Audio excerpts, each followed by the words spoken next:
আজকে আমি আপনাদেরকে তৈরি করে দেখাবো টক মিষ্টি ঝাল আমের আচার। কিভাবে খুব সহজে এই আচারটি তৈরি করব তা আজকে আমরা দেখব।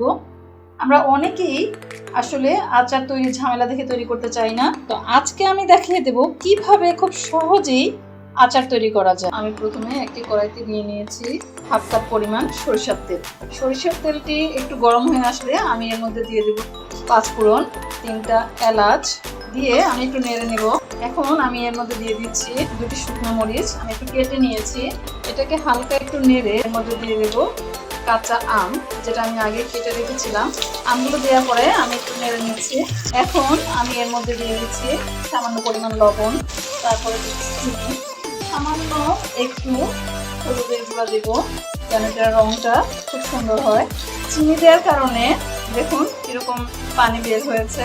এটা এভাবে কিছুক্ষণ জাল হবে, হালকা আছে কিছুক্ষণ জাল করে নেব।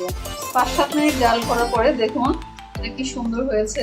এখন আমি এর মধ্যে দিয়ে দেব 1 চা চামচ পরিমাণ ভিনেগার। ভিনেগারটা দেওয়ার পরে এটাকে আরো অনেকক্ষণ জাল করতে হবে, যতক্ষণ না এই পানিটা আমার শুকিয়ে যাচ্ছে। এটাকে আস্তে আস্তে নেড়ে নেড়ে জাল করতে হবে পানিটা শুকানোর আগ পর্যন্ত। পানিটা অনেকখানি টেনে এসেছে। এখন আমি এর মধ্যে দিয়ে দিব 1 থেকে 2 চামচ পরিমাণ মরিচের গুঁড়া, যেটা আমি আগে ফাঁকি করে রেখেছিলাম। এটা হচ্ছে যে যেরকম ঝাল খায় সেই পরিমাণ দিবে। মরিচের ফাঁকিটা দিয়ে আমি হালকা করে একটু নেড়ে নেব। আচারটা প্রায় হয়ে এসেছে, আমি এটাকে নামিয়ে নেব। এই আচারটা খিচুড়ির সাথে খেতে খুবই মজা। আচার নামিয়ে এখন আমি একটি বাটিতে নিয়েছি। দেখুন কি সুন্দর হয়েছে কালারটি, এবং খেতেও খুবই মজা হয়েছে।